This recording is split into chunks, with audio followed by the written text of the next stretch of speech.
What's up, Big Dub? What's going on? Welcome to Biceps and Mindset. Bon, évidemment, si t'as écouté jusque-là, tu t'apercevras que ce n'est pas un podcast exclusivement en anglais. C'est juste que j'aime bien faire mes intros en anglais. Alors, comment tu vas? Comment est-ce que t'as pris cette reprise du podcast step by step? Donc là, aujourd'hui, on est sur le 97. Si je dis pas de conneries, on se rapproche du 100. Mais au final, pour moi, c'était un milestone, le 100, mais un milestone. Mais aujourd'hui, ça ne l'est plus. Aujourd'hui, j'aimerais en faire 500. Et ça veut dire qu'on va continuer à pousser le truc. Et en fait, ce qui me freinait auparavant, tu vois, quand on était sur les interviews, c'est que j'ai pas deux micros de ouf, un petit studio, tu vois, comme tu vois, l'épisode d'avant, je t'ai parlé de Max Tuning, qui lui a sorti son podcast donc Be Sour avec des influenceurs ultra connus. En fait, son podcast a genre 15 épisodes, mais il a genre déjà 10 000 fois plus de vues que le mien, d'écoute, parce qu'il filme aussi tout. Enfin, il y a un travail monstre derrière, mais bon, le mec ne part pas de rien. Tu vois, dès le début, il a monté un studio de ouf, il a payé un mec pour faire les montages. Cool, moi je peux pas. Tu m'excuseras, je n'ai pas ce type de moyens. Là, je suis en train de m'apercevoir que par contre sur la vidéo, il ne me reste que 20 minutes de... Ah ouais, merde, c'est ballot par contre. Ah putain, fait chier. And we're back. En fait, j'ai flippé, je t'avoue que j'ai pris un coup de panique là. T'as vu, j'étais oh putain, merde. En fait, j'ai pas regardé. C'est vrai que là, je me suis mis dans le concept de je filme mes épisodes, je les mets sur Spotify, comme ça, moi, t'as la vidéo avec, c'est cool, machin, si t'as envie de kiffer un petit peu et de me voir danser un peu dans tous les sens. Et du coup, là, je lance tout le truc et je me rends compte qu'il ne reste que 20 minutes de recording sur la carte. Donc, il a fallu que je switch de carte et j'en avais d'autres sous la main et j'ai eu peur de pas les avoir. Du coup, je me suis dit, mais en fait, je viens de griller mon podcast pour rien.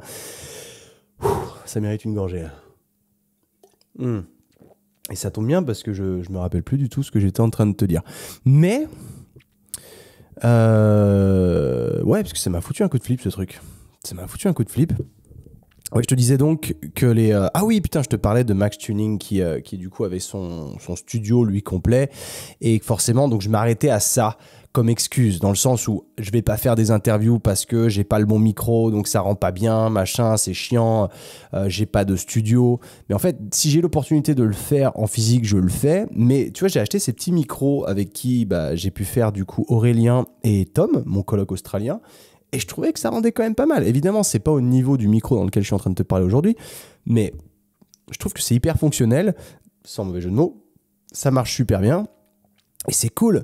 Et je pense que je m'arrête trop vite à ce genre de détails perfectionnistes pour rien, parce qu'au final, je pense qu'il y a de la valeur ajoutée à prendre et que tu kifferas et que c'est pas un micro de merde d'autant plus. Donc même, voilà. Donc je peux carrément faire ça. Après, si c'est pas à domicile, je peux toujours faire via Zoom ou quoi. Et bon, évidemment, je kiffe moins quand c'est à distance. Parce que bon, c'est pas... t'as pas le même feeling quand t'es en train de discuter avec la personne direct que si t'es via Zoom. Mais bon, écoute, it is what it is. On verra ce qu'on peut faire.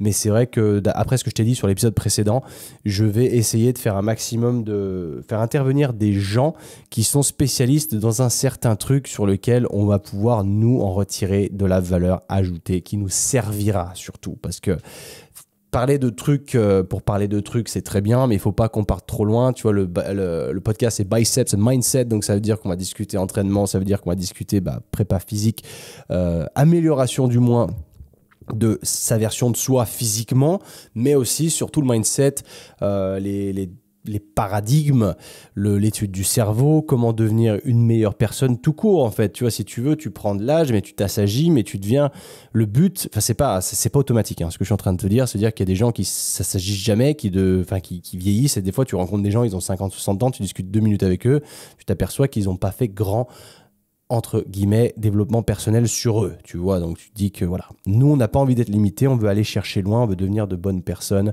et c'est ce qu'on va faire ici. Donc, voilà, donc c'était un bout d'introduction. Donc, merci encore à tous ceux qui ont laissé des reviews. Et comme tu sais, comme d'habitude, on va s'en faire une petite. Ah, ça tombe bien, je l'avais préparé. J'ai juste fermé l'application, ça s'est barré. Great. Alors, nous avons un peu plus de 180 reviews aujourd'hui sur Apple Podcast. Vraiment, merci encore, c'est un truc de fou. On va pas aller trop loin, enfin sur des reviews méga longues. Alors il y en a plein, vous êtes géniaux. Enfin moi vous me rendez dingue quand je vois tout ça.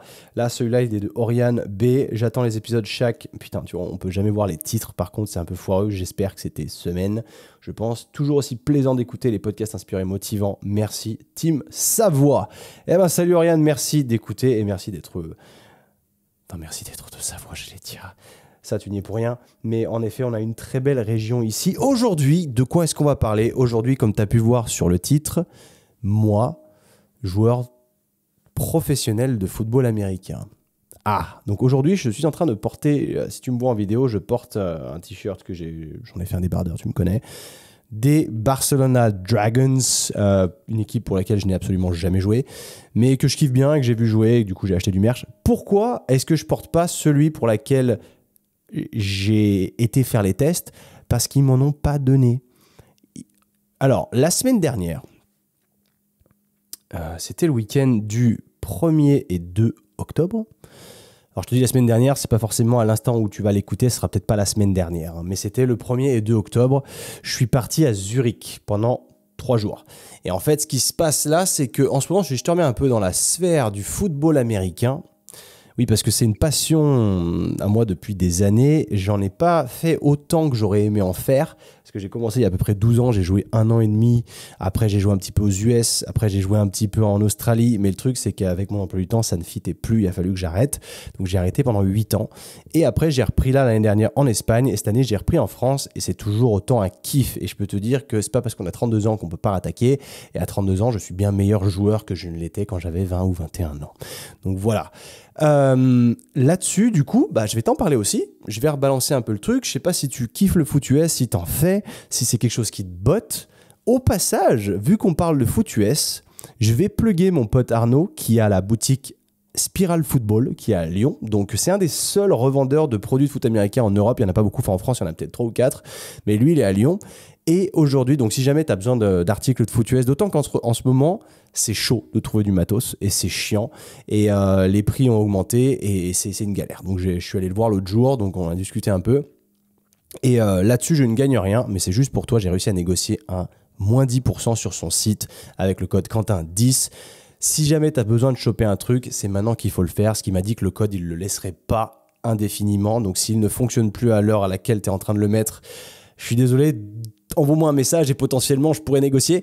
Mais au vu de la conjoncture actuelle, l'augmentation des prix et tout, pour lui déjà faire 10%, c'est un effort énorme. Donc si jamais toi tu es dans le foot US, tu as besoin d'un peu de matos, tous les ans en théorie, si tu joues correctement, tu devrais changer tes gants de toute manière, c'est du consommable. Donc reprends-toi une paire de gants, il a des Invictus 3.0.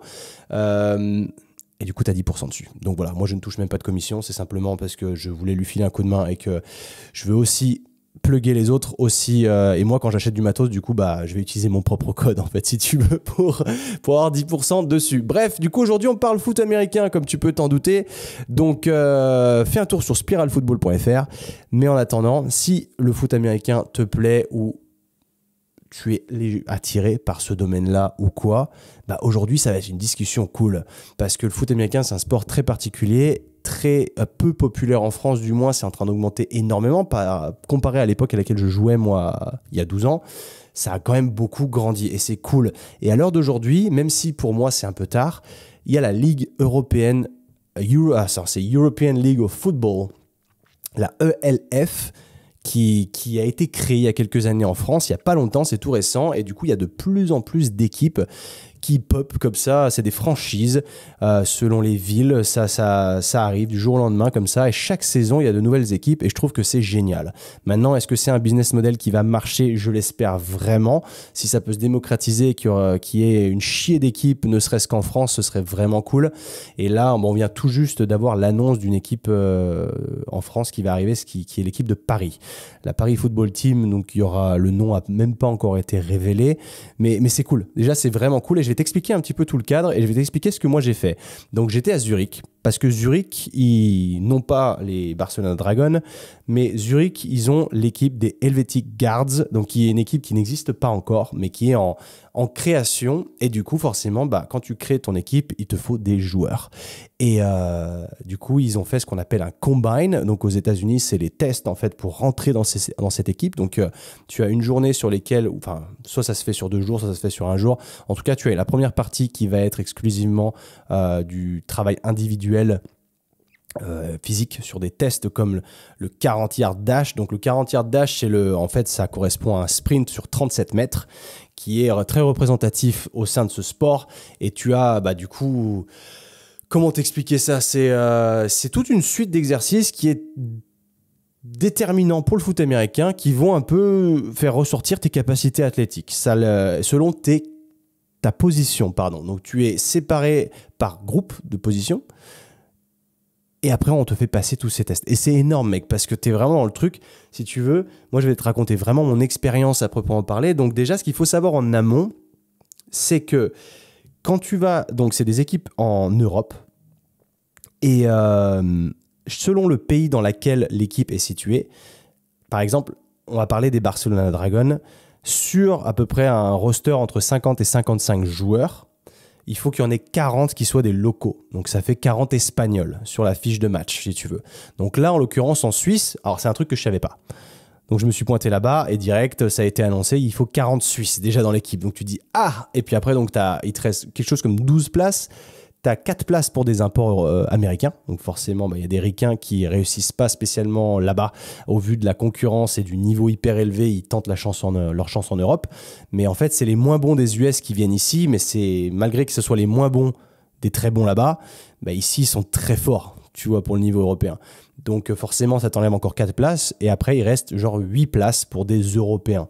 Donc là, il faut avoir un sacré pédigré. Et là, du coup, donc à la base, pourquoi est-ce que moi j'ai fait ça ? Parce que j'ai 32 ans, tu vas me dire, ouais, mais moi ça a été marrant parce que moi je comptais pas le faire. Et en fait, c'est 2 potes à moi des Firebats, donc avec qui je jouais l'année dernière à Valencia, qui m'ont envoyé un message et qui voulaient le faire. Et le fait que moi j'habite pas trop loin, ça les a quelque part arrangés. Donc ils m'ont gentiment demandé si je pouvais venir avec eux et puis les emmener là-bas, en gros, si tu veux. Mais bon, moi du coup, je me suis dit, ok, écoute, ça me fait revoir mes potes, mais surtout, je vais le faire. En fait, je vais m'inscrire aussi au truc et let's do it. Tu veux que 32 ans ou quoi ? Parce que quand j'ai dit à ma mère que j'allais faire des détections pour une équipe pro de foot américain, elle m'a dit, mais t'es pas trop vieux. Alors ça fait du bien au moral déjà. Mais il faut savoir un truc déjà sur le foot américain et aussi autre chose. J'ai un point sur lequel je vais appuyer, c'est qu'il ne faut pas se baser sur les croyances d'il y a 10 ou 20 ans, où quand tu dépasses les 30 ans, genre t'es plus bon à rien. Ça, faut arrêter parce qu'avec le temps, on commence à comprendre comment il faut bien s'entraîner, comment bien s'alimenter, bien prendre soin de son corps, ce qui fait qu'on vieillit mieux et on vieillit plus longtemps. On vit plus longtemps en meilleure santé surtout. Et on vieillit en meilleure santé. Voilà. Je me suis un peu emmêlé les pinceaux. Et du coup, quand tu es en fait à 30, 32 ou quoi, tu es en forme. Malgré le fait que tu te blesses potentiellement un peu plus, mine de rien, si tu t'es entraîné depuis une quinzaine d'années, tu es solide. Et ça, c'est à prendre en compte, tu vois. Et là, j'ai eu un blanc parce que j'ai regardé ma batterie maintenant. Et il y a 9% sur ma batterie. Ça me rend dingue. Parce qu'il y a moyen que... Alors, si vraiment ça coupe, je referai une mini-cut. Enfin, tu t'en apercevras pas, toi. Et je changerai rapidos la batterie. Mais c'est chiant, putain. Il faut toujours regarder la carte mémoire, la batterie. C'est un stress de ouf à chaque fois. Putain, c'est... aussi, ça prouve aussi que je suis pas hyper bien organisé. Mais bref. Donc, je vais en revenir à ça. C'est que à 32 ans, moi, je voulais pas me dire c'est trop tard pour moi. Le sport, c'est derrière moi. Tout ça. Non, le sport compétitif, pourquoi, tu vois, et en fait, c'est là où j'ai vu que même en NFL, dis-toi, il y a donc la NFL, pour ceux qui débarquent, c'est forcément la National Football League, la ligue la plus grosse au monde, donc qui se passe aux États-Unis, qui est la plus médiatisée, qui est la plus friquée aussi. Donc, c'est le rêve de tout joueur de foot américain, si tu veux. Et là-bas, il y a encore des mecs qui jouent à plus de 30 ans. Et du coup, moi, je me dis, c'est cool, allons-y. Et je dis pas que je serai pris, on va juste se confronter au truc, on va voir comment ça se passe, et c'est là où je trouve que c'est sympa, parce que là, tout ce que je vais te raconter, c'est là pour te motiver, dans le sens où si toi tu pratiques un sport aussi, et que tu te dis « Ah, je commence à être vieux, je vais peut-être arrêter », n'arrête pas, mec, parce que tu vas le regretter plus tard, et là c'est cool, et il faut pas se stopper. Et tu vois, j'avais toujours eu cette frustration de ne pas avoir joué aussi longtemps que je l'aurais aimé au foot américain, et j'ai repris à 31 ans, et ouais, si je venais d'avoir 31 ans techniquement, ouais. Et je regrette pas du tout parce que ça m'a remis dedans, c'est cool, c'est fun, tu vois, c'est... Ah, tu vois, je suis content d'être retourné dans le sport compétitif parce qu'évidemment, je passe plus de temps au gym, mais le fait d'être dans le sport aussi, ça apporte un stimulus en plus, ça apporte un truc, ça apporte aussi un aspect communautaire, tu te fais des potes quand c'est un sport d'équipe en tout cas, et moi, ça me fait du bien. Et j'aime vraiment ça, ça me vide la tête, c'est cool. Et là, du coup, je me suis pris au challenge, je me suis dit, allez, feu, et on va pas se stresser de ouf parce que on n'a rien à perdre. Et ça, c'est une déduction aussi que tu peux faire sur un paquet de trucs parce qu'il y a beaucoup de choses dans la vie sur lesquelles tu vas stresser. Et quelque part, tu as souvent tout à y gagner. C'est pour ça que tu stresses, mais tu as très souvent absolument rien à y perdre. Parce que si tu te loupes ou autre, tu vas juste être là où tu es aujourd'hui. Tu vois, donc c'est chi. Donc ça veut dire tu veux faire des tests pour une équipe de je ne sais quoi. Vas-y. Te dis pas je vais me ridiculiser ou quoi, parce que moi j'aurais pu me dire ouais mec, j'arrive à 32 ans, ça fait que là j'ai repris 1 an l'année dernière, là je reprends cette année, mais ça faisait 8 ans que j'avais pas joué, je vais être ridicule. Mais je me suis dit, tu vois, il y a mon ego quelque part qui m'a dit tu t'entraînes au gym quand même depuis maintenant 12 ans, de manière régulière surtout et constante, donc tu vas pas être ridicule. Dans tous les cas, tu vas pas être ridicule. Ma seule crainte vraiment que j'avais, c'était de me dire ok, moi je me suis inscrit en tant que receveur, wide receiver, tu vois, et ça c'était ma position de prédilection. Mais l'année dernière, quand j'ai repris en Espagne, je ne me suis pas placé là. Je me suis mis en défense. Je voulais tester la défense, si tu veux. Donc, techniquement parlant, je n'avais pas rejoué receveur depuis très longtemps, tu vois. Et là, c'était un peu le stress de me dire, ok, est-ce que je vais catcher des ballons ou est-ce que je vais être une bite et je vais faire que de dropper des balles? Parce que là, si c'est le cas, t'es païen, tu vois, tu te dis, ah, je vais me faire ridiculiser, blablabla. Enfin, tu sais, en fait, tu te laisses tu te montes la tête tout seul. Et c'est là où on s'aperçoit que notre pire ennemi, c'est nous-mêmes. C'est que plus on cogite et plus on se tire des balles dans le pied. Et ce jour-là, je me suis dit justement, laisse toutes tes idées reçues derrière toi. Tu y vas, tu soutiens tes potes, tu le fais aussi. Mais peu importe ce qui arrive, tu t'en bats les couilles, tu y vas pour apprendre. En fait, c'est comme si c'était un stage de foot avec des coachs. Parce que les coachs, il faut savoir qu'ils sont débauchés aussi des États-Unis. C'est des mecs qui ont fini potentiellement leur carrière de coaching en NFL et qui sont là. Et c'était le cas. Et le coach receveur, en l'occurrence, c'était un ancien joueur et coach NFL, quoi. Et tu te dis, mais en fait, c'est une opportunité de fou. Parce qu'au lieu de se mettre la pression et de te dire, putain, si je me ridiculise devant lui, machin. Mais en fait, le mec, tu le connais ni d'Adam ni d'Ève, tu t'en bats les couilles. Même si t'es nul, on s'en fout. Alors que toi, au contraire, tu vas pouvoir exploiter son expertise et devenir un meilleur joueur. Donc techniquement, tu as tout à y gagner. Et même si tu gagnes rien du tout, c'est que tu es très con parce qu'au final, tu as tout loupé. Là, tu as l'apprentissage. Il est gratuit, tu vois, il est là, tu prends direct. Je veux dire, même si tu es une bite, tant que tu écoutes ce que le mec te dit, techniquement, tu as appris quelque chose. Donc, tu as gagné un truc, tu vois. Donc, tu es revenu gagnant de ton petit séjour. J'ai la gorge un peu sèche, tu m'excuseras. Ah, je bois de la San Pellegrino aromatisée et ça, c'est un truc depuis que j'ai emménagé là, c'est top. Ça coûte un peu cher, mais je kiffe bien. C'est mieux que de boire des sodas ou des conneries, tu vois, et c'est cool. C'est parce que c'est une base de flotte, de l'eau carbonée, de l'eau... Comment on appelle ça? L'eau gazeuse? Voilà, moi j'appelais ça de l'eau qui rote, tu vois, tu connais. Anyways, let's go. Donc, on commence comme ça, je vais les chercher à l'aéroport de Genève. Ensuite, on trace jusqu'à Zurich. Alors, moi, il y avait forcément le truc, je vous emmène les gars, vous payez pas l'essence, le péage, mais par contre, vous allez payer l'hôtel. L'hôtel à Zurich, mec, ça coûte une blinde. Donc, c'était pas à Zurich même, c'était à Lucerne, donc un bled paumé à 45 minutes. Et c'était quand même hors de prix. Et du coup, eux qui sont étudiants ou jeunes travailleurs en Espagne, ils n'ont pas les plus grands moyens du monde, tu vois. Et du coup, ils ont pris 3 places dans une auberge de jeunesse. Eh mec, c'était l'angoisse de ouf par contre. Ça m'a rappelé des trucs. C'est là où je me dis, putain mec, je suis trop vieux pour vivre ce genre de conneries. Et t'es dans une auberge de jeunesse, il y a une 20aine de lits dans la chambre sans te mentir. Donc tu rentres, ça sent les panards. C'est horrible, t'as l'impression, c'est des lits superposés. T'as l'impression que c'est un camp militaire. Ça pue sa mère. Et en plus, on arrive, il y avait un groupe d'une dizaine d'Indiens dedans, tu sais. Et les Indiens... Non pas que j'ai quelque chose contre eux ou quoi, mais de mon expérience, putain, quand tu vas dans des trucs comme ça, dans des endroits un peu clos, c'est pas les mecs les plus propres, tu vois. Et encore une fois, je ne généralise pas. Si t'as des origines indiennes et que tu le prends mal, et excuse-moi, hein, je suis pas là pour repenser qui que ce soit. Mais du coup, ça puait, quoi.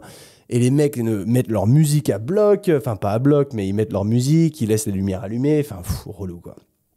On se débrouille pour pas dormir trop mal. Le lendemain matin, rendez-vous 9h là-bas, c'est parti. On commence en plus le premier groupe, les receveurs. Alors là déjà, tu sais, t'as tous les gens, ils se mettent la pression, il y a des gars, ils sont hyper sérieux. Si tu les vois s'échauffer, genre avec les écouteurs, comme les ricains, machin. Et moi, je suis juste là en train de chiller, en fait. Je fais mon petit, comment on appelle ça? Mon petit échauffement Playbook Academy. Comme d'hab, je me mets un, machin, tout. Je vois que ça filme un peu à droite à gauche. Forcément, ils ont voulu médiatiser un peu le truc. Alors, moi, j'apparais sur les vidéos, sur le vlog du truc, j'apparais en fond. En fait, des fois, tu m'aperçois, mais j'ai jamais fait grosse impression. Généralement, ils filmaient plutôt les blackos américains, tu vois, les mecs qui sont vraiment, ils ont la tête de l'emploi, quoi. Et donc, pas moi. Visiblement pas moi, ou alors j'étais trop vieux, ou j'en sais rien, je sais pas. Bref, du coup on commence, donc échauffement, machin, et après ils nous racontent tout ce qu'on doit faire. Donc là c'était sur 2 jours. La première journée c'était dans une salle, la deuxième journée c'était sur un stade. Donc la première journée, je vais te raconter tous les tests. Donc déjà ils prennent ta taille, ton poids, je passe à 85 kilos, je fais pas mal. Et donc tous les tests que tu as à faire là, tu commences. Alors il n'y avait pas d'ordre en particulier. Enfin, il y en avait, mais moi, j'ai rien respecté parce que j'ai rien écouté. Je suis un putain de blaireau. Enfin, en fait, il y a eu confusion, si tu veux, parce que il y avait tout le monde. On devait commencer par le 40 yard dash, donc cette fameuse course sur 37 mètres. Donc, pour te donner un ordre d'idée, les meilleurs en NFL, les meilleurs font 4 secondes 20. C'est un truc de ouf. C'est des mecs, c'est des flèches. Ensuite, au niveau cadre, comment est-ce qu'ils courent? Ils courent sur du turf, donc du faux gazon en intérieur avec des crampons. Et il n'y a pas de vent, il n'y a pas d'intempéries ou quoi. Donc, ils ont les meilleures, si tu veux, circonstances. Les meilleures conditions, pardon. Donc, nous, on y va, on commence à y aller. Et puis, en fait, il y a la queue qui s'allonge vu qu'il y avait beaucoup de receveurs. On était une 50aine. Et au final, ils disent, il y a trop de monde. Les gars, commencez par d'autres agrès, quoi, si tu veux. Donc, moi, je commence par un truc qui s'appelle le L-cone, le L-drill. Donc, en fait, tu as 3 cônes et ça fait un L. En fait, et tu dois courir comme un bâtard jusqu'au premier cône. Alors, si je te montre un petit peu, visualise dans ta tête, tu as un cône là où toi tu commences, tu as un cône qui est genre à 5 mètres plus loin à peu près, je sais pas exactement, et tu as un cône à peu près à 5 mètres plus loin, mais à gauche, donc ça fait un L. Donc, tu dois courir jusqu'au premier cône, toucher le sol, revenir à fond à ton premier cône, toucher le sol, repartir dans l'autre sens, faire le tour de ton cône, passer à l'intérieur du cône de gauche, repasser à l'extérieur et revenir à fond jusqu'à ton cône de départ. Donc, te le dire comme ça à l'audio, peut-être que tu n'as rien compris, mais en gros, visualise rapidement, on n'est pas là pour s'arrêter sur un drill de toute manière. Donc, c'est pas mal, tu t'amuses à faire ça, tu prends de la vitesse, c'est cool. Par contre, alors, en conditions réelles, dis-toi bien qu'en NFL, ils font toujours ça sur du turf, donc du faux gazon, avec des crampons et tout. Nous, on fait ça dans un gymnase. Déjà, c'est pas ouf, tu glisses, tu peux te faire une cheville vachement plus facilement. Pour cutter, c'est pas génial. Donc déjà, les conditions sont pas au petit, quoi. Ensuite, tu passes, t'as des trucs, t'as la détente horizontale, t'as détente verticale, tu sais, donc tu dois sauter, tu dois taper dans des machins pour voir jusqu'où tu peux, ton reach vertical, en fait, jusqu'où est-ce que tu peux toucher. T'as d'autres 3 drills comme ça. Et tu as le fameux bench press. Alors, tu m'as vu peut-être en story faire du bench press en me disant que je me préparais pour ça. Et en NFL, c'est une barre de 100 kg qu'il faut pousser le plus de fois possible. En NFL, c'est même 102 kg parce que c'est 225 livres. Et du coup, là, on se pointe et ils disent, les receveurs et les DB, les defensive backs, ce sera une barre à 80 kg et tous les autres à 100. Mais putain, je suis dégoûté, moi. J'arrive, j'ai préparé le truc, j'ai préparé 100 kilos et tu me mets une barre à 80 kilos. Et mec, j'étais dégoûté. Déjà, je me suis dit, ça enlève un peu de piment à l'expérience parce que moi, je voulais me rapprocher au plus de l'expérience NFL. Tu sais, c'est le mieux que je puisse avoir, moi, petit français, là, avec mon petit niveau. Et du coup, barre à 80 kilos. Bon, je la pousse 20 fois, ce qui est quand même pas dégueulasse. Le meilleur receveur fait 29 reps, le deuxième fait 23 et moi, je devais être le troisième sur 50 à faire 20 reps. Pas dégueulasse. Jusque-là, on est pas mal, tu vois. Ok, fait bon, ok. Ensuite vient le tour du 40 yards dash, donc cette fois en extérieur. Alors là, tu commences à sortir, t'as des mecs. Alors déjà, tu sors, il pleut. Ah! Ce ne sera pas sur du faux gazon ou quoi, ce sera sur une piste d'athlétisme. Ok. Et j'ai pas de chaussures. Ok. Donc là, je fais comment? Là, tu m'expliques. Et en fait, il y avait des mecs qui sont venus avec des chaussures de sprint, tu vois, des pointes en métal et tout. Donc tu te dis, ah, les bâtards. Forcément, les mecs ont mis toutes les chances de leur côté. Toi, t'es très con, donc t'as pris juste une paire de grolles pour courir. Et du coup, et sous la flotte en plus, donc t'es encore une fois pas les vraies conditions, tu vois. Et ça m'a foutu les boules parce que forcément, t'es encore différent et tu pourras pas te comparer réellement. Moi, je visais, pour être tout à fait honnête. Alors là, mon ami, t'as dû te douter de ce qui vient de se passer. Eh ben, je suis tombé en rate de batterie, comme je te l'avais plus ou moins annoncé. Ah, c'était à prévoir. Mais heureusement, Bibi, il a racheté des batteries et du coup, nickel, on a pu faire juste un quick change, un quick switch, un quick reload et c'est reparti. Donc, j'étais en train de te dire, moi, je visais sans prétention 4 secondes 8, 4 secondes 9. Tu vas d'être en dessous des 5 secondes. Mais ça, c'était dans le meilleur des scénarios avec des crampons ou avec des pointes. Enfin, tu vois, enfin, genre vraiment le meilleur des scénarios, quoi. Et forcément, moi, je cours. Donc là, je suis en train de me chercher des excuses. T'as vu comment ça arrive petit à petit, machin, c'est en train de build up. J'avais donc pas de chaussures de sprint. J'étais avec une paire de ASICS sous la flotte. J'ai couru 3 fois le 40 yards back-to-back pour essayer de faire mieux. J'ai fait 5 secondes 20. Je suis un peu dégoûté. Je voulais vraiment être sous les 5 secondes parce que je pense que j'en suis capable et que j'ai quand même un sprint qui est pas dégueulasse, sauf que là, j'étais pas dans les meilleures conditions et du coup, je suis vraiment déçu. Ce qui fait que ça m'a un peu saoulé dans le sens où tu as le bench, il est à 80 au lieu de 100. Ensuite, tu as le 40 yards dash qui est dehors. Tu sais, les mecs qui prenaient le truc hyper au sérieux, ils sont venus avec des pointes. Il y en a, ils ont acheté une paire de pointes juste pour ça. Moi, j'avais pas envie d'acheter des pointes pour ça. Mais ceci dit, quand tu y penses, c'est pas débile parce que si jamais j'ai envie d'aller sprinter au stade, le fait d'avoir des pointes, c'est un peu mieux. Donc, je vais regarder, peut-être s'il y en a des pas chers sur le net ou quoi. Potentiellement, voilà, je regarderai. Quand même, à titre, ce sera peut-être un peu ma leçon, tu vois, d'avoir pris le truc pas assez au sérieux. Forcément, moi j'étais là pour le délire, pour l'expérience. Mais sur le moment, tu deviens compétitif. Même si tu sais que t'es là pour le délire, t'as la compétition qui est en toi. C'est putain, vas-y. J'ai quand même envie de pas être dégueulasse, j'ai envie d'être bon. Et tu fais 5 secondes 20. Tu fais, ah. Bon, après, tous les mecs qui avaient des pointes, j'espère pour eux qu'ils ont fait mieux que ça. Encore, parce que j'ai un de mes potes qui avait des pointes et qui a fait 5 secondes 3. Donc au final, voilà. Mais je pense qu'avec des pointes, je passais sous les 5 secondes.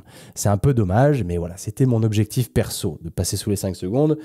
Mais je savais pas que c'était dans ces circonstances-là et qu'il allait y avoir de la pluie en plus de ça. Donc forcément, ça n'a pas été extraordinaire. Donc ça, c'était le premier jour. Ça a duré genre 2 heures. Et en 2 heures, tu as plié tout le truc.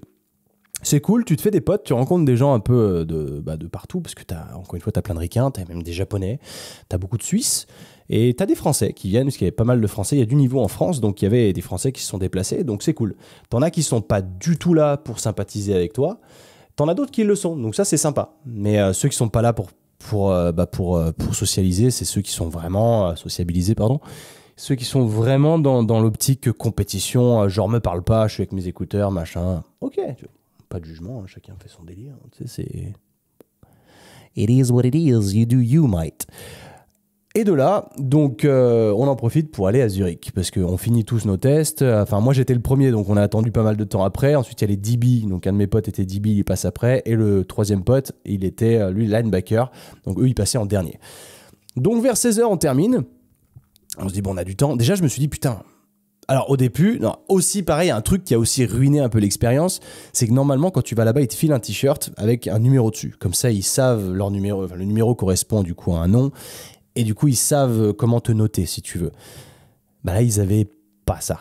Et c'est un peu dommage, soi-disant, c'était coincé en douane. Bon, avec la Suisse, je veux bien te croire, c'est possible, c'est une éventualité en effet. Mais du coup, un peu dommage, parce que ça aurait pu faire un t-shirt souvenir ou quoi, ou ça aurait fait un bon débardeur d'entraînement, tu me connais. Du coup, je n'ai pas acheté de merch, parce que tu sais, ils vendaient aussi des t-shirts de l'équipe. Mais en fait, j'étais tellement sûr qu'ils allaient nous en donner un. Enfin, je sais pas, pour moi, c'était vraiment le b.a.-ba, la moindre des choses. Tu viens faire le test, tout ça dans l'équipe, ils ont besoin de joueurs, file un putain de t-shirt à tout le monde. Moi, j'y suis allé pour ça. Et tout le monde, d'ailleurs, que j'entendais autour, c'était un peu le même délire. Bon, on n'en a pas eu. Donc, j'en ai pas acheté, en tout cas sur le premier jour.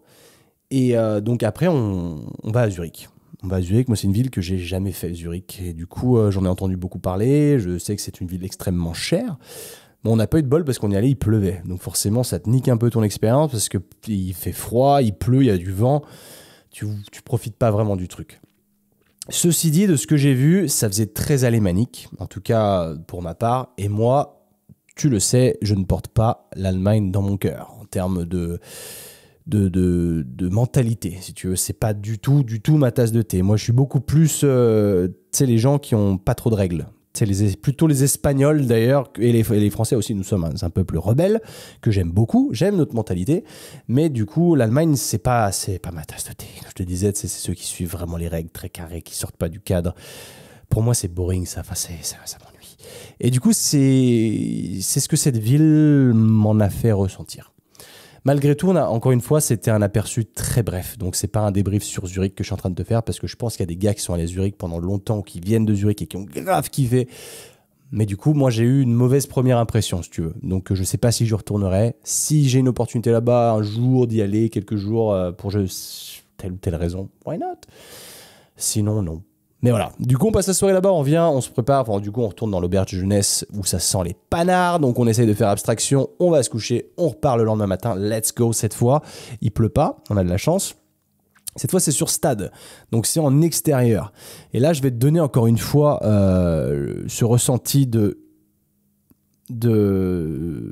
n'y a pas de common sense chez eux. On respecte on respecte les règles.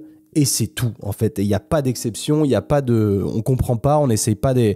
Tu vois, des fois, je te donne un cas tout bête. T'as fait un excès de vitesse ou j'en sais rien, enfin, la police te contrôle. Le mec, des fois, il est cool. Et il te dit, écoute, ça arrive. C'est OK pour cette fois. Et moi, j'apprécie ça. Parce que c'est du cas par cas. C'est en fonction de comment tu parles avec lui. Tu vois, si t'es une tête de con, bah, quelque part, il va être une tête de con aussi. Et ça fait sens parce que bon, c'est son métier et toi t'es là, tu le respectes pas. Mais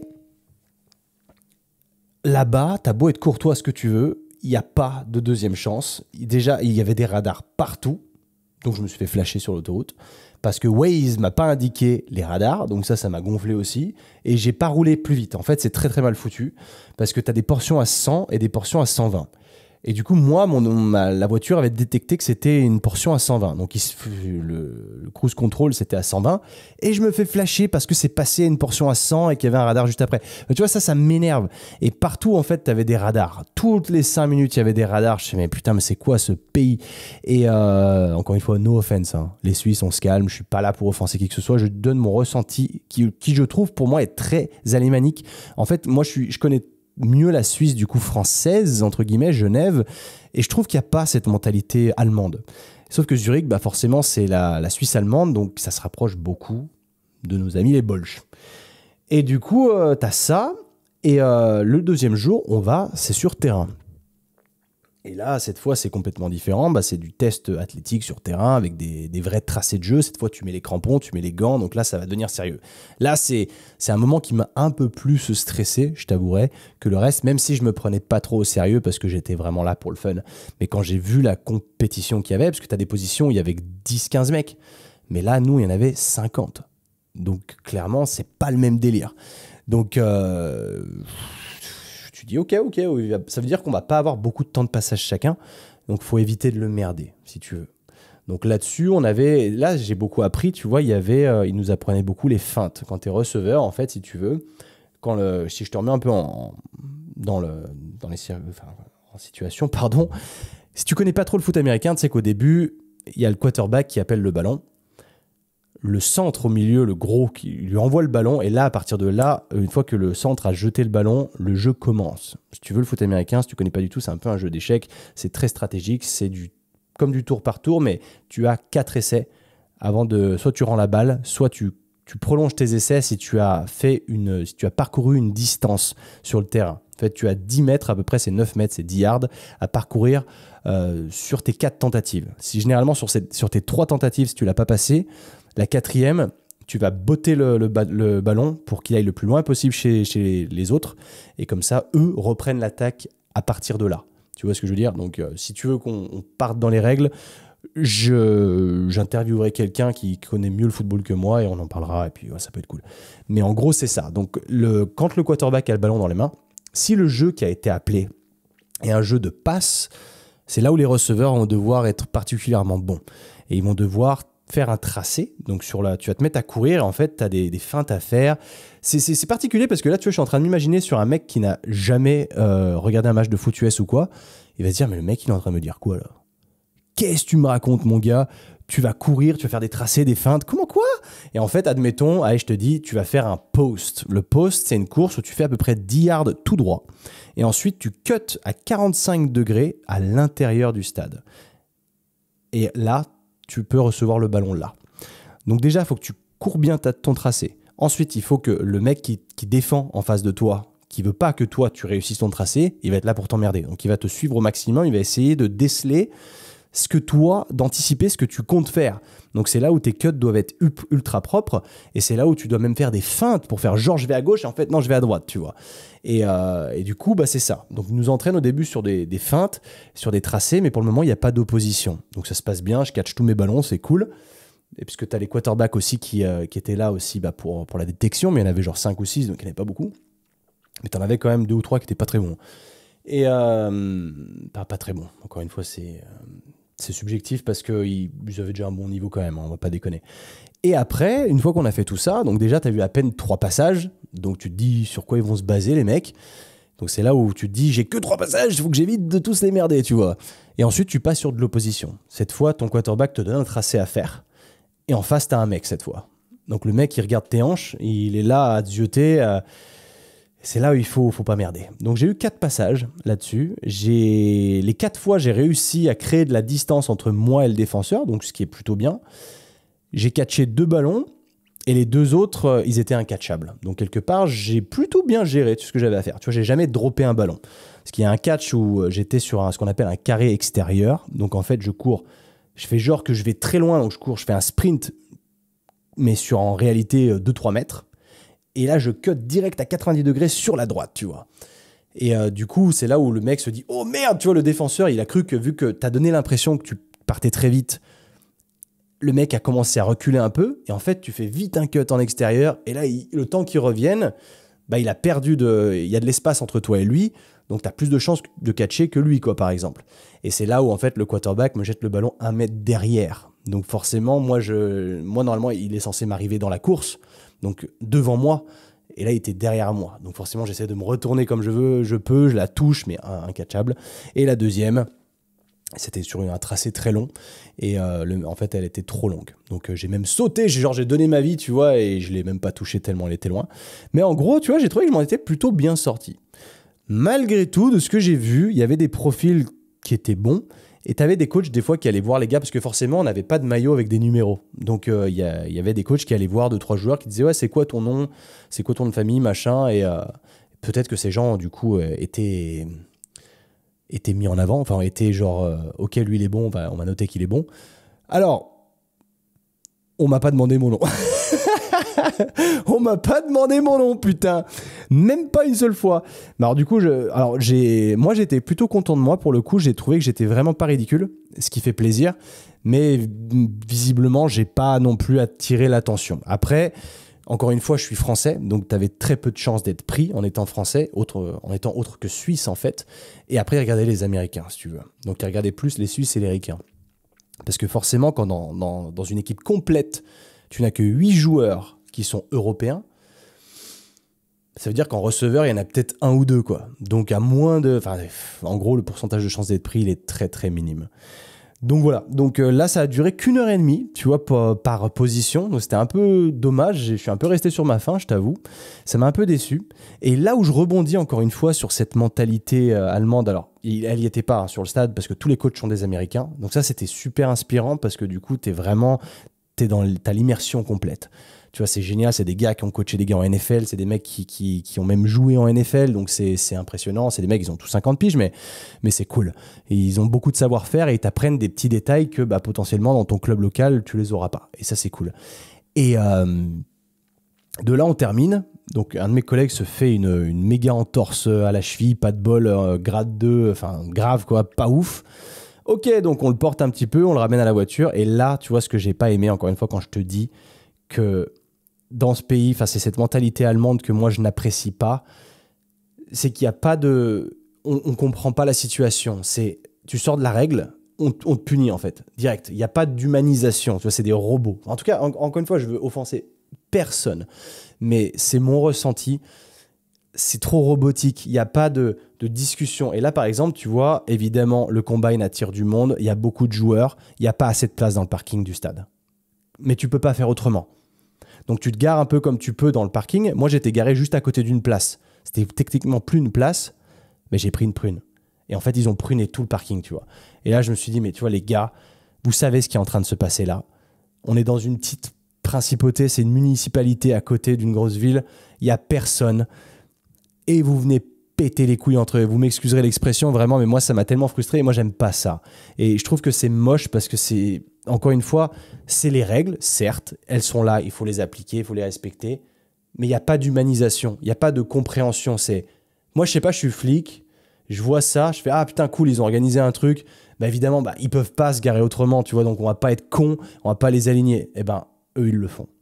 Et encore une fois, je suis là pour offenser personne, c'est pas méchant, c'est simplement que moi, cette mentalité-là ne me correspond pas et c'est encore une des raisons pour laquelle je n'aurais jamais pu suivre mon ex en Allemagne, tu vois.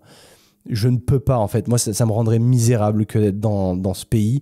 Que ce soit Suisse alémanique ou Allemagne tout court. Et c'est encore une fois peut-être des idées que je me fais très rapidement parce que j'y ai passé que peu de temps. Mais pour avoir pas mal voyagé, la mentalité des locaux, tu la captes assez vite. Et quand moi, je voyais, quand j'allais chez mon ex et que des fois, elle sortait de son lotissement à genre 40 km/h et que c'est limité à 30 et que ses voisins la filmaient, merde quoi. Tu vois, on est censé s'épauler, on est pas sans... En fait, c'est des collabos. Tu vois, c'est genre, je vais te dénoncer parce que tu roules trop vite dans le lotissement. Et ça, c'est moche. Et c'est une mentalité qui ne me convient vraiment pas. Peut-être que eux, ça leur va parce qu'ils ont leur cadre. Tu sais, ils sortent pas de ce cadre. Du coup, ça leur va très bien. Mais moi, je veux pas de cadre. Je veux pas ça. Je veux être un peu plus libre. Et je veux aussi qu'on fasse du cas par cas, qu'on prenne en considération la situation et l'être humain avec qui on traite, tu vois. Et moi, le côté humain me parle beaucoup plus. Et eux, j'ai l'impression que c'est beaucoup plus des robots. Peut-être aussi pour ça que leur économie est pas mal, qu'ils travaillent bien, leur industrie va, tu vois, tout ça. Mais non, ça c'est... Moi, je peux pas. Je peux pas. Donc voilà. Donc de là, on dégage. On repart en France, donc 4 heures de route. C'était cool, mais en gros, tu vois, je vais m'arrêter là parce que c'était vraiment pour t'expliquer un petit peu cette situation, c'est toute cette expérience parce que moi, elle m'a beaucoup motivé au sein du foot américain. Et là, tu vois, hier soir, je suis retourné à l'entraînement en France et j'étais motivé, quoi. J'ai fait ça, c'est pour essayer de retranscrire un maximum. Si je peux aider les autres receveurs, je vais les aider. Si je peux donner un peu de mon savoir pour rendre l'équipe globalement meilleure, en fait. T'es pas là pour briller tout seul parce que c'est un sport d'équipe. Donc il faut que tout le monde brille pour que l'équipe brille. Tu peux pas être genre toi la superstar, je suis trop fort, les autres sont nuls. Non, c'est que tu amènes du savoir extérieur que tu as chopé de coach NFL, tu donnes à tout le monde, tu vois, tu en fais part et tout le monde s'élève et comme ça nous donne une meilleure chance d'être meilleur au championnat et ça c'est cool. Et voilà, en gros, le but c'est ça, c'est de rallumer ta flamme de sportif aujourd'hui. C'était ça. Peu importe quel sport ce soit, que ce soit le foot américain ou même le soccer, si tu as envie de... Tu sais, le football normal, si tu as envie de faire une détection, mais fais-le. Parce que tu vas apprendre dans tous les cas. C'est pas... Et dis-toi pas, je suis pas prêt, ou c'est trop tard pour moi, ou je suis trop vieux. On s'en fout. Tu vois, fais-le parce que tu vas apprendre. Et c'est là, quand tu arrives à mettre derrière toi les appréhensions de genre, je vais être jugé. Mais ce que les autres pensent, on s'en branle en fait. Tu vois, évidemment, c'est bien d'être aimé, de se sentir aimé, de se dire les gens m'apprécient, c'est un très bon sentiment, tu vois. Mais, à côté de ça, c'est des gens que tu ne reverras jamais. Donc en fait, même si tu te plantes devant eux, bah, c'est pas grave.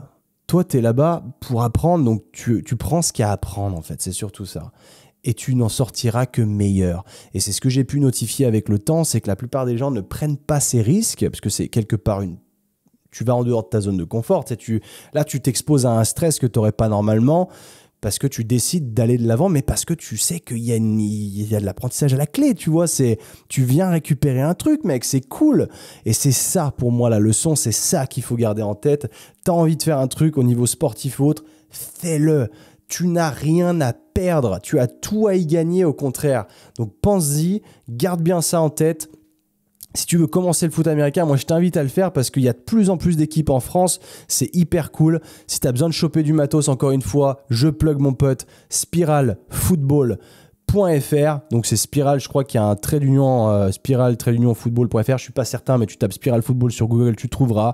Tu utilises le code Quentin10, ça te filera 10%, et crois-moi, sur du matos de foot US, c'est loin d'être dérisoire, ça fait du bien une petite ristourne comme ça, parce que le matos de foot, c'est cher, donc j'allais dire c'est pas cher, oui, c'est pas cheap, c'est relativement pricey, donc 10% quand t'achètes ne serait-ce que pour 300 balles de matos, c'est déjà moins 30 €, hein, donc ça va vite et ça fait toujours du bien, donc fais-moi confiance là-dessus. Mais si tu veux démarrer sur une équipe, mec, tente le coup. Je sais que j'ai chauffé pas mal de gens à jouer au foot parce que ça les a attirés ou quoi, mais va dans ton équipe locale. Et même si l'équipe locale, c'est une division 1, genre un putain de niveau, c'est pas grave. Généralement, ils ont une autre équipe en dessous, à un niveau plus faible, où ils sont toujours contents d'avoir de nouveaux joueurs. Mets-toi ça comme ça, dis-toi pas. De toute façon, tu y vas, tu fais pas le mec, tu fais pas le malin, tu dis je découvre le sport, je suis nouveau. Est-ce que je peux démarrer avec vous? Et ils vont être contents, ils sont contents d'avoir plus d'effectifs au sein du foot américain parce que c'est des sports qui sont moins populaires. Donc mec, fonce. Et même si le foot américain à proprement parler te fait flipper, il existe le flag, donc qui est du foot américain sans contact, que presque tous les clubs proposent aussi, donc ça te permet de tester les deux et tu vois ce que tu préfères. Et puis dans tous les cas, au flag, tu auras besoin de gants, donc prends tes gants sur Spiral Football, prends les Invictus 3.0, ils sont vraiment cool. Moi j'aime en prendre une paire, parce qu'il me les a fait essayer l'autre jour et ils sont super light, enfin vraiment cool. Enfin voilà, en tout cas, c'est tout pour moi aujourd'hui, mon gars. J'espère que tu as kiffé. Encore une fois, je sais pas combien de temps ça dure parce que vu que j'ai changé la caméra, là, je l'ai éteint, rallumé 3 fois. J'en sais rien. Mais en tout cas, ça m'a fait plaisir de me relancer là-dessus et de te raconter un petit peu cette petite péripétie. Parce que je voulais pas juste en parler au sein de Story parce que il y a trop à dire en fait. Et je préfère, moi, aller dans le nitty-gritty, tu vois, de parler. Forcément, c'est pas adapté YouTube, encore une fois. Mais le podcast, c'est cool. On est là pour parler en one shot. On dit ce qu'on veut, on fait ce qu'on veut. Et puis, on raconte. Et tant que ça peut apporter de la valeur ajoutée, moi, c'est tout ce qui compte. Donc voilà les gars, peace, pensez bien à mettre une review, on se dit à bientôt, allez, ciao, à plus.